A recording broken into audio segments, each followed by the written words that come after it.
is a quolcast Suffolk Punch 35S. I'm mending. And what we're wrong with it is carburettor's there. That's a carburettor and it's gummed up.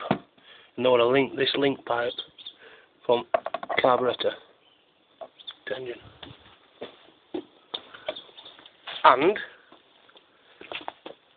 the gasket's blown there, and that it's warped it.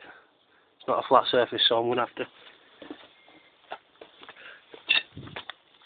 get the file it down a bit till it's flat. And we've got another visitor. Don't Liam. So I'll get back to you when it's all running. Bye.